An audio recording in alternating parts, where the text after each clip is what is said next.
అనగానే వెంటనే అలంపూర్ వేశారు. ఇంకేముంది అలంపూర్ అనగానే ఆనందం.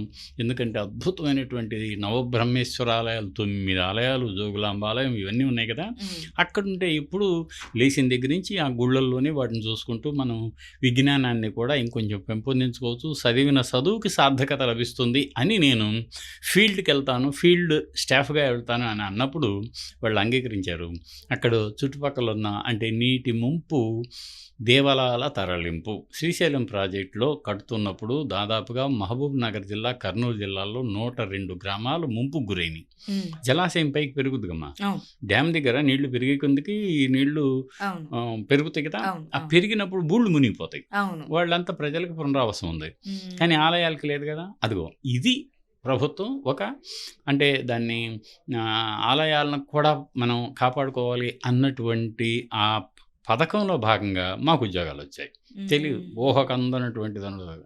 అదిగో అలా నేను మహబూబ్‌నగర్ మన అలంపూర్‌లో చేరాను. అలంపూర్ నుంచి కొంతకాలం అక్కడ పనయిన తర్వాత మళ్ళీ కొల్లాపూర్ వెళ్ళాను. కొల్లాపూర్‌లో జటప్రోలు, మళ్ళీ మల్లేశ్వరం, మంచాలకట్ట ఈ ఆలయాలన్నీ కూడా ఊడదీసి ఎగువకు తరలించి మళ్ళీ పునర్నిర్మాణంలో బాగా క్రియాశీలక పాత్ర పోషించామనమాట అప్పుడు. నేనే కాదు నాతో పాటు ఇంకెంతోమంది ఉన్నారు.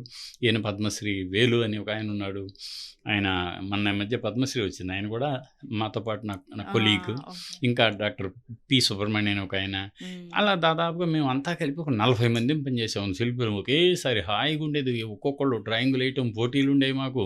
ఆలయాన్ని ఊడదీయటం, ఊడదీస్తుంటే ఇలా ఉంటదా? ఇలా ఉంటదా? లోపల ఇలా జాయింటింగ్ చేస్తారా? అని అనేక ఆసక్తికరమైన విషయాలు మమ్మల్ని ఆ విధి పట్ల మరింత మక్కువ పెంచుకునేట్లు చేసిందనమాట. దాంతో పాటు మేము ఉండే ఊళ్ళల్లో ఆ రోజుల్లో కరెంట్ లేదు, హ్మ్. రోడ్లు లేవు. ఎందుకు మునిగిపోతాయి కదా! అవును. అందుకని లేవు. అలాంటి నేపథ్యంలోనే మామూలు ఇళ్లల్లో ఉంటూ అక్కడే మేము కాలం గడుపుతూ ఉండేవాళ్ళం. దాంతో పాటు నేనేం చేశానంటే మళ్ళీ హ్మ్. ఇంటర్మీడియేట్, డిగ్రీ హ్మ్. 2 కూడా నేను పాస్ అయ్యాను. హ్మ్. అది పాస్ అయిన తర్వాత 4 ఏళ్ల తర్వాత మళ్ళీ నేను పురావస్తు శాఖ వారి ఆహ్వానంపై డాక్టర్ వివి కృష్ణశాస్త్రి గారని ఉండేవారు మాకు. అప్పుడు పురావస్తు శాఖ డైరెక్టర్. ఆయన ఏమనుకున్నారంటే ఈ జటప్రోలు, మల్లేశ్వరం ఈ దేవాలయాన్ని నేను పునర్నిర్మించిన తర్వాత ఆయన చూశారు. హ్మ్. చూసిన తర్వాత మాకు ఈ ఆలయ నిర్మాణంలో అనుభవం ఉన్నటువంటి ఒక ముగ్గురు వ్యక్తులు కావాలి. నేను